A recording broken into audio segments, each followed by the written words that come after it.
Hello, my name is TJ Grant, and today I'm going to be showing you how to create this 2D smoke entirely inside of Fusion. Now, we are going to make use of all the different assets inside of Fusion in order to make this smoke. So with that being said, let's get started. Let's start with an empty comp. And the main thing that we're going to do right now is we're going to add in a particle emitter. So there's two ways to do this inside of Fusion. I can right click, go to Add Tool, go to Particles, and go to Particle Emitter. And that's going to drop in a node. Or you can hit Control Space and just type in Emitter. And that will also drop in an emitter. But for the sake of the tutorial and to make it easier to follow along, I'm just going to be using the right-click menu for everything. Okay, so now that I have an emitter, Fusion also needs a renderer so that we can finally see what's going to be happening up in the side of these viewports. So I'm going to add a tool and go to Particles and Render, a P render. Okay, so let's take the output into the input, drag it into there, and now we can drag this node into the viewport, and now we have a scene. Okay, so what we could do is, now that we have this 3D scene, let's talk about movement inside of the 3D scene. So in Fusion, if I middle mouse click, I can start the pan and the move. If I hold down Alt and I middle mouse click, I'm going to rotate around the object.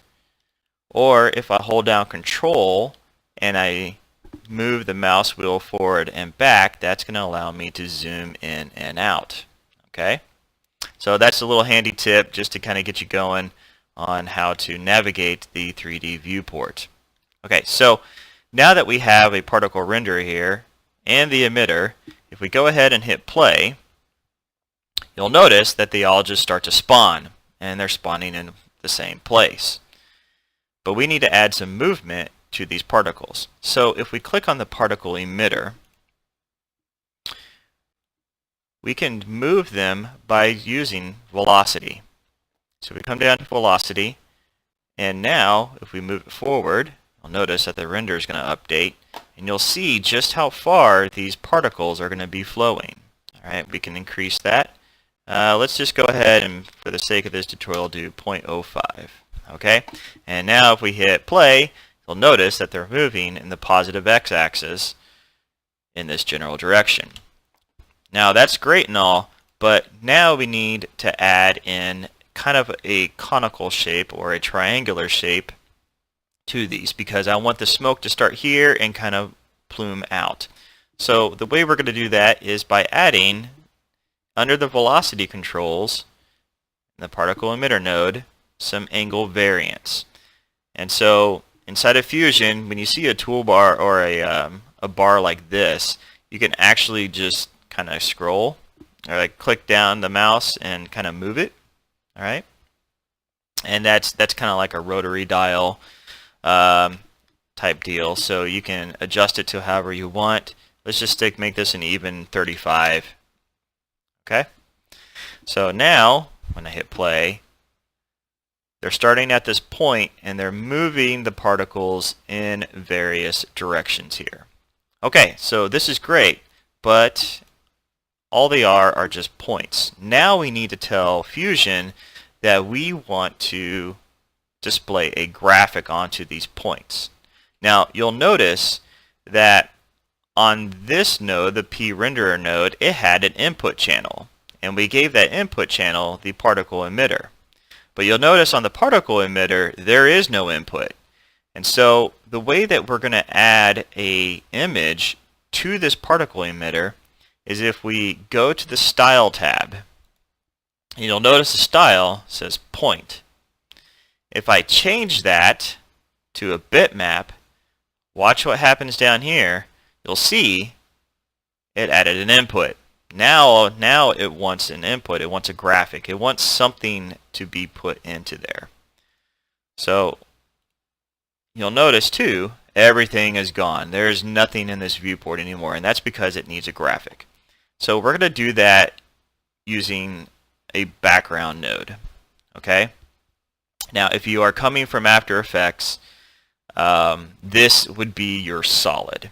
Okay, so in Fusion, your background is kind of like your solid in After Effects. So we're going to plug this background into the particle emitter. And you'll notice that now it's added all these backgrounds. So if I were to take a look at this background, I can drag it into the viewport. And you'll see that it's just a black background. But let's change that to white, since we're going to make our smoke white. And now, you can see it's just emitting a bunch of backgrounds. And it's kind of cool. It kind of gives it a little bit of a pixelated look. But now, let's go ahead and shape this into a little smoke particle. And we're going to do that by using a mask. So if we go to right-click, Add Tool, go to Mask, we're going to create a B-spline mask. Okay? And we're going to drop it right into the input of the background. And again, everything goes away because Fusion is now wanting you to draw out a mask.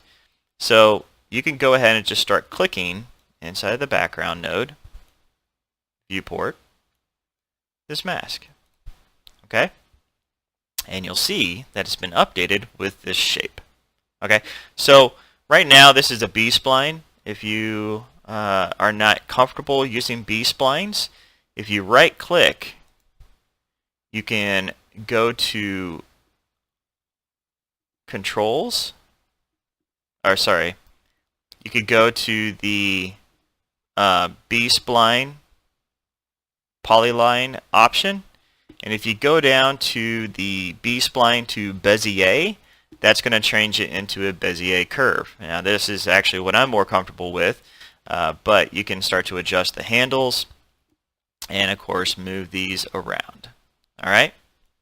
So the great thing about Fusion is that when you create a mask, it's going to start animating for you because it uses it mainly for rotoscoping, but it's expecting you to go ahead and animate this. Alright? And so we're going to give this actually a little bit of animation, and you can see down here that this green line, that means there's a keyframe has been applied to it. If I come up here to my spline control, my bar graph, and there's no options connected or displayed right now, so if you click on polyline, you'll notice that there is now a keyframe. And so I'm going to go ahead and move this keyframe, or move this point, and to see it added another one already. Okay, and if I come over here, we now have another keyframe that's just been added. So I'm going to move a couple more points onto this keyframe, and then what I can do is I'm going to click it and drag it over, because I'm going to make this comp 330 frames, or roughly 10 seconds at 30 frames per second. So I'm going to quickly come down here and just change the overall frame length to 330, and that way that's going to update the max amount of frames that I'm going to be working with. Okay, so now that we have two keyframes here, and you can see as I play that it's going to be moving those points. Alright, so let's go back to the flow. Alright, that's all I wanted to do, is to add a little bit of animation to this mask. Alright, so the next thing I'm going to do is we need to add some style. What I want to do is I want the particles to be small when they are emitted, get bigger, and then decrease in size again. Alright, so the way we're going to do that is by going into the particle emitter node, and if we come over to the size controls, this is where we can adjust the size, and we can increase the size like by moving it that way. We can make them smaller, but that's not really what I want. It's making all the particles big. I only want the particles to get smaller, bigger, and then smaller over time. And the way that we're going to do that is by this little graph editor down here. So if I click in the middle, I can add a point. And just like with the curves, I can move this point up. And you'll notice that at the middle life, so to speak, of the particle, I can make them smaller or I can make them bigger. Okay? And then, of course, I can adjust the curve so that they can ramp up or ramp down or ease in or ease out that size. And then over here, when I move this down, that's going to decrease the size in the beginning. And especially at the end, I'm going to bring it all the way down. Okay? So now, as I hit play, they're starting small, they're getting bigger, and now they're getting smaller. Okay? Let's bring a few frames up so they can see what we're doing. Now, this looks pretty good, but I also want to add some rotation so that this actually is rotating and kind of adding a little bit more of a fluid effect. Okay? And we could do that by coming over to the controls section of the particle emitter tab, and we can come down to rotation controls. Let's go ahead and collapse the velocity controls so we can see all these. And so right now, let's go to rotation. And now you'll see that as I rotate, those particles are going to rotate along the z-axis. Now, I know what axis I'm going to use because the blue is actually the z-axis. And since I am going to be looking at it from this direction and the z-axis is looking towards me, that is the rotation that I am going to choose and specify. Okay? So we could add some rotation that way, but I don't want all of them rotated because you'll see that all that did is just rotate the particle. I actually want them moving while I want them rotating while they're moving, but I also want them to randomize that. So I can come over here and under the rotation Z variance, that's going to give me a random variable. I can now randomly rotate these, all right? But that's still not going to give me that spin. As I did that, you'll notice that all of them have rotated individually, but they're not spinning, all right? So the way we do that is under the spin control here. So come under spin, and now if I spin on the z-axis, let's just give that a 1, all right? Okay. And now you'll see, well, let's increase it just so that we can really see them spinning. All right, they're really spinning at that point. Now that's a little too much, obviously, but that's the kind of the look that we're going to go for. But in this case, let's drop that back down to maybe a 2, and let's just see. That's enough spin. That's exactly what I want. And just like with the rotational controls, we can also give it a spin variance. So if we add a little bit of spin variance to this, you know, I'm going to keep the same value of 2 because I don't want them to spin too much. This could actually, if you increase it to, let's say 30, it could really start to spin them way too much there. So I'm going to just give it a 2, and then that away, it's going to give it that much more variance to the overall look of the particles. Now, the next thing that we're going to do is I would like to, even though this is nice and all, I want this to behave a little bit more like smoke. You know, it starts out with a lot of velocity and then it slows down as it gets larger and as it pans down or it gets further away from the origin point. So we're going to do that by adding some friction. Now, just like with the flow, we're going to add a tool. We're going to go to particles, and we're going to put on a friction node. Okay? Now, this emitter needs something that is going to affect it and then ultimately render, and that's where we're going to be putting this friction. So if I move this node around and if I hold down Shift, I can see the flow wire is changing colors. This is letting me know that I'm going to be putting that into the wire itself, so it will automatically connect it. Okay? So if I hit play now, you'll see that that it's adding a lot of friction there. All right, that's a little too much. All right, I don't want that much. I just want enough. Okay? So if I come over to my velocity friction, the linear one, if I drop it down, you can see that it's starting to let it go a little bit further before it starts to apply that friction.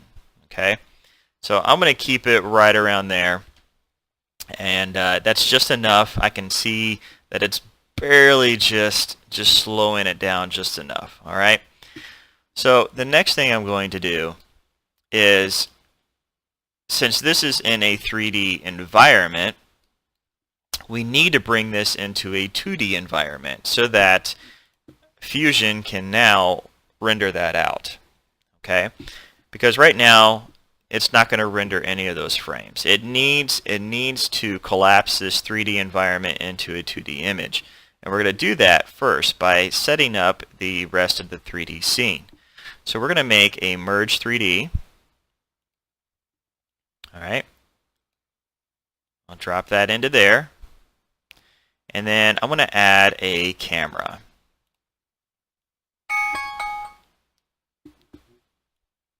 All right. Now, if I look at the 3D scene here, drag that up into the viewport. Now you can see I have this camera, I have the particle system, and now I can start to manipulate the camera. But I still need to render this out. I need something that's going to render this to a 2D image. So what I can do is come over here, go to Add Tool, go to 3D, and go to Render 3D. I'm going to plug that into there. And now, you'll notice that I have a transparency. But you don't see any of this. And that's because the camera, if you look carefully, the camera is too close to the particles. You're not going to be able to see anything. It's actually clipping it all off. So what we could do is click on the camera node, all right, because I only want to move the camera. And if I highlight, move my mouse over the Z axis, I can start to move that out, and you'll notice that as I pan back further, you can start to see the particles being rendered in here. Okay? And let's just click on the Fit button. Alright, so I can see my domain. And so with the camera tool still selected, I can come over to the X-axis and move that over. And now, that's going to allow me to center that up. And so now, this is being rendered from a 3D environment over into a 2D image. Okay. Now, with the Render 3D node, let's change this to an OpenGL renderer. All right, it's going to render out just a little bit faster than the software renderer node. And come over to the Image tab, and let's just change that to a float 16, because that's going to enable us to have a little more control over the colors and the other tools that we're going to use in order to really make this look more like smoke. Now what we can do is I'm going to come over and add a tool, and I'm going to go to Blur. We're going to do just to add a blur. That's it.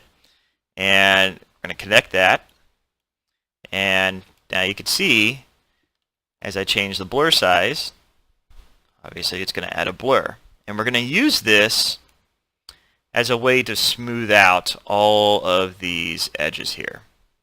So the next thing that we're going to do is I'm going to go to Add Tool, Color, and go to Color Corrector. And we're going to connect these two nodes together. And then I'm just going to drag this node up into the viewport so we can see what we're doing.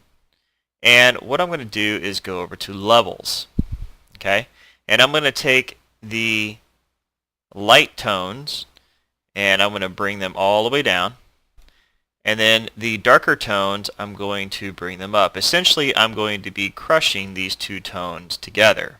All right? And you'll see that it's really making things kind of sharp. All right?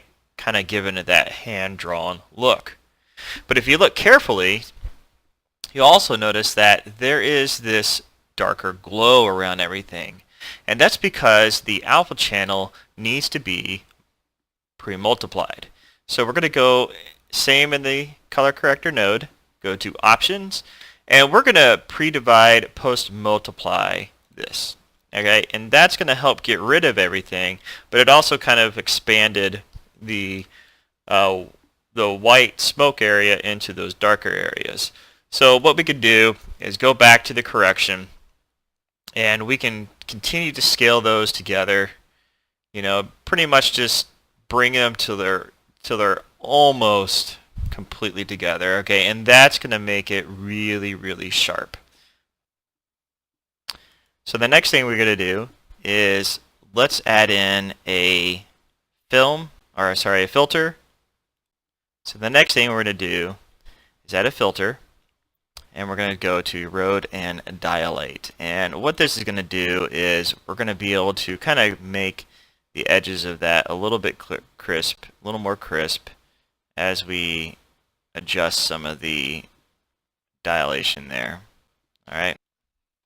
So the next thing I'm going to do is I'm going to go to Filter and go to Road and Dilate. Okay. So let's plug that into the input, and I'm going to drag that up into here. And so it's not as confusing seeing both images. I'm just going to come up to this tool right here, and that's going to just give me one viewport. So now that this is in here, I can adjust the amount, and that's going to also help me give a little more style to the smoke. So I can increase it or decrease it. You know, it really is, you know, artistic license at this point. So you can increase it, decrease it, do whatever you want with it.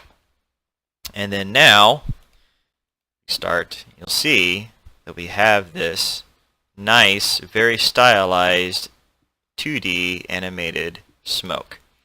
And of course, with this flow graph, you can come over to your emitter here, and we can also, you know, really start to fine-tune some of these up. You know, some of these parameters we can increase and decrease them. We can adjust the size variance a little bit here. You know, really make it that much more different. So you could also adjust the number of them. So if I bring this down to 2, it's going to adjust how many are emitted at once. And I also noticed that they're spawning from here to here, and I actually want to decrease that. So if I come over to the region, all right, let's go back to a 2 viewport. And I come over to the region, and I click on the particle emitter. You'll see that that sphere is where they're emitting from. So all I need to do is adjust the size of where they're emitting to decrease that end. Okay. And so let's click on this viewport here and go back to 1, and now you'll see that it's emitting from a smaller area and growing in size and then scaling down.